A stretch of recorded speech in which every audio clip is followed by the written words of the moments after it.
Apa yang boleh kita faham? Bahawa di sana ada lubuk hati, ada isi yang mana kita akan perlu melalui lapis-lapis. Berapa lapis? Ada 3. Maka zikir tu, bila mana kita zikir dengan hati. Sebab tak ada orang tanya kita, Ustaz, kadang-kadang hati saya ni kejap dia zikir, kejap dia berhenti, kejap dia hilang zikir. Sebenarnya zikir itu belum menembusi ke batin hati itu, ke isi dia. Kalau dah menembusi, dia tak akan berhenti selama-lama.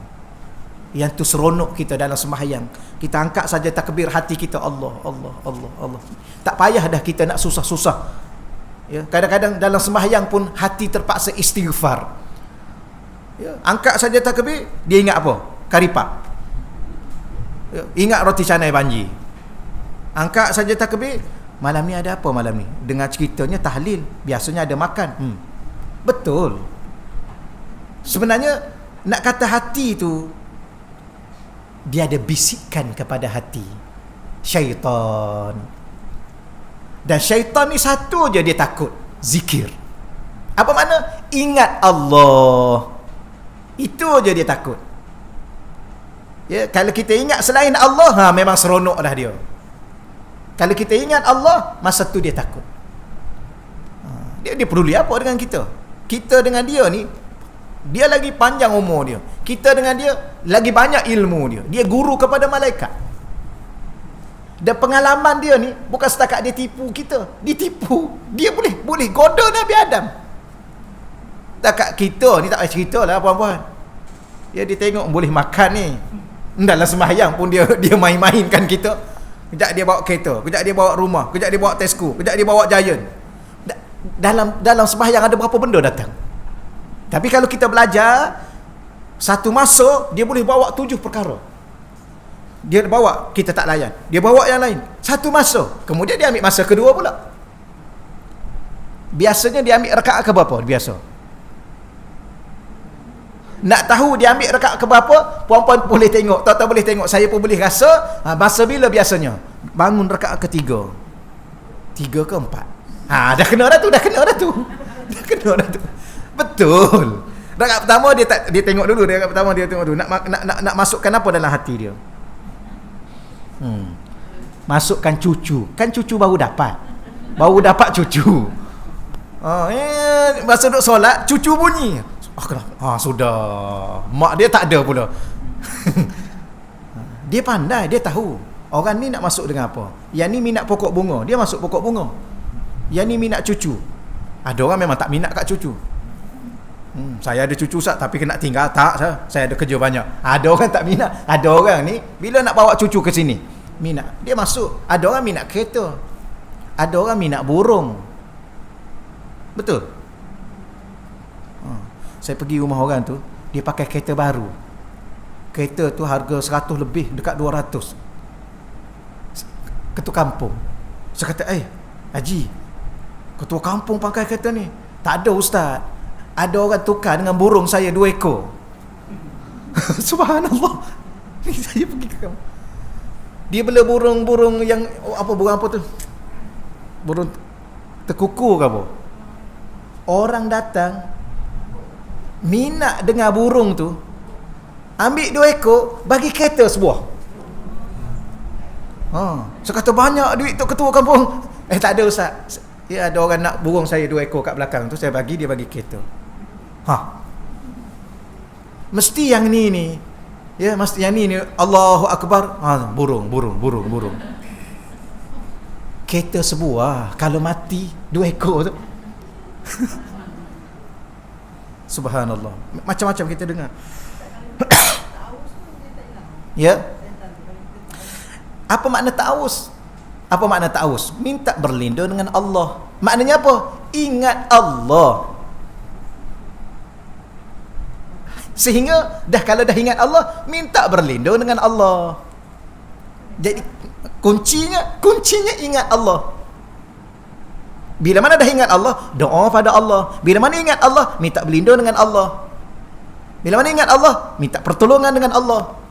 Itu makna ingat Allah, bukan kata ingat Allah. Sebab tu kita kata baca bismillahillazi la yadurru ma asmihi syai'un fil ardi wala fis sama' wa huwa alim. Kalau sekadar baca, tak jadi dia. Saya cerita begini, ada satu kisah.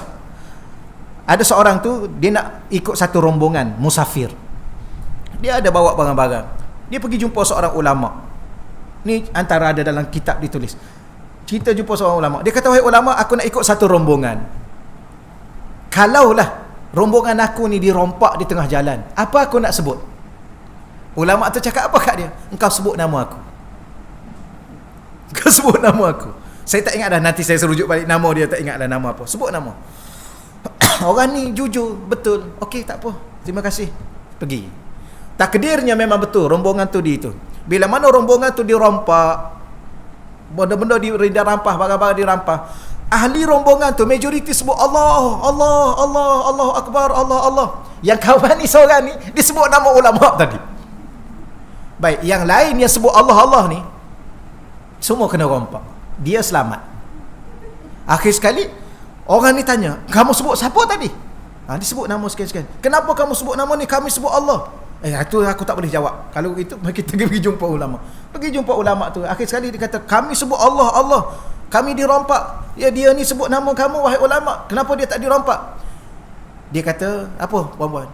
Dia kata, kamu sebut nama Allah, tapi di mulut kamu sahaja, bukan di hati kamu.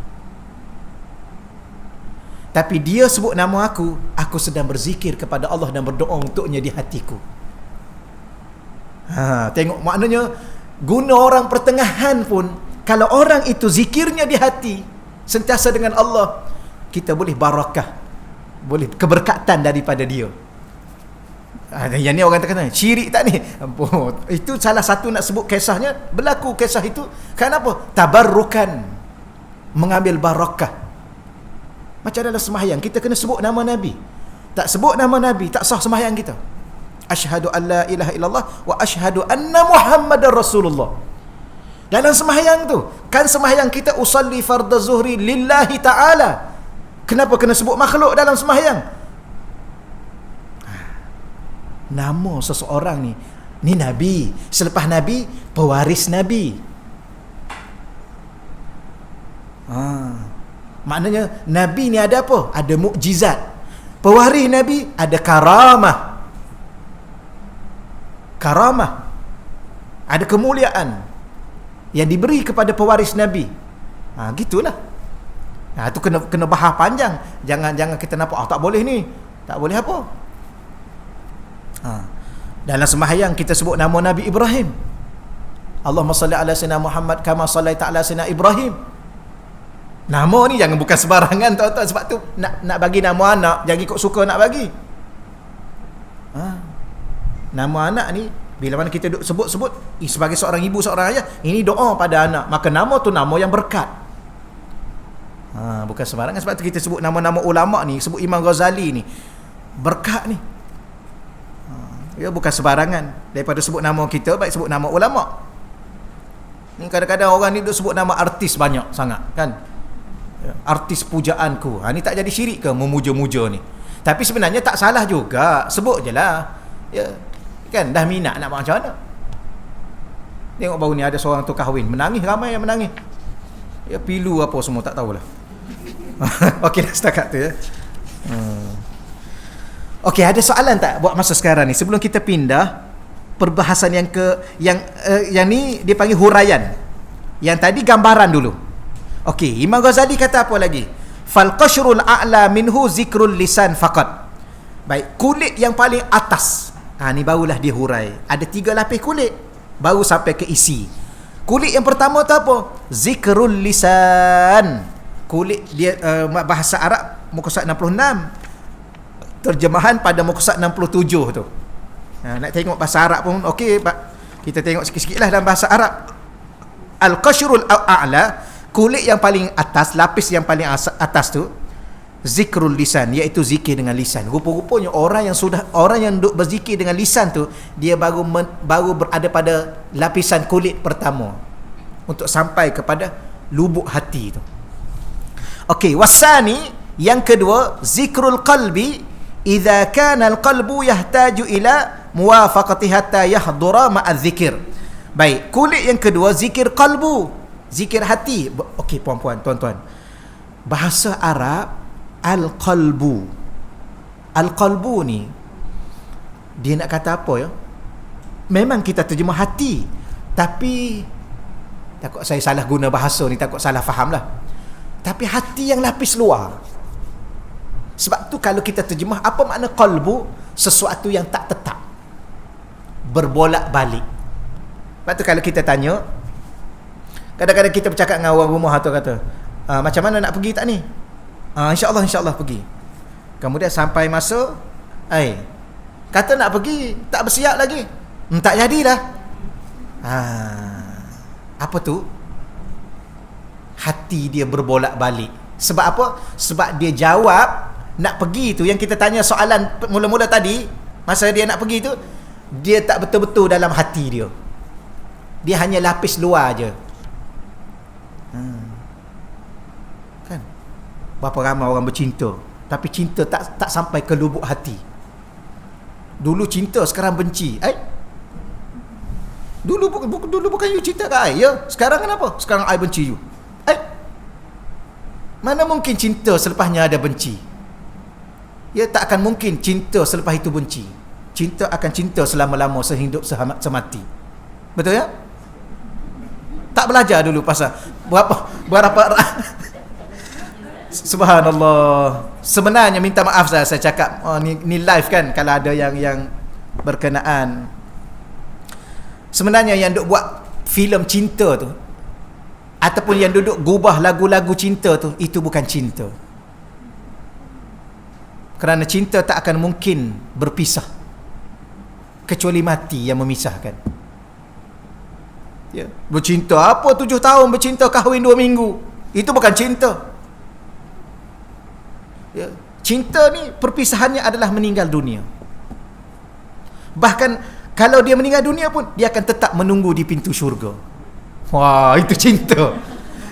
Ni, bukan main lagi bercinta, I tunggu you kat pintu syurga. Pintu syurga apa? Pintu rumah pun dah tak nampak. Dah tak balik rumah dah. Cinta apa? Ini bukan cinta. Begitu juga cinta tak akan pernah selepas itu ada benci. Cinta adalah cinta, benci adalah benci. Tak akan mungkin bersatu cinta dengan benci. Kerana cinta itu ada rindu, cinta itu ada kasih dan sayang. Mana mungkin cinta itu ada benci? Maka yang berbicara soal cinta, yang buat filem-filem cinta itu bukan cinta. Habis nama apa Ustaz? Bagilah nama lain. Buat menyemak je tu. Salah bicara. Begitu jugalah. Okeylah ya. Tajuk apa kita ni?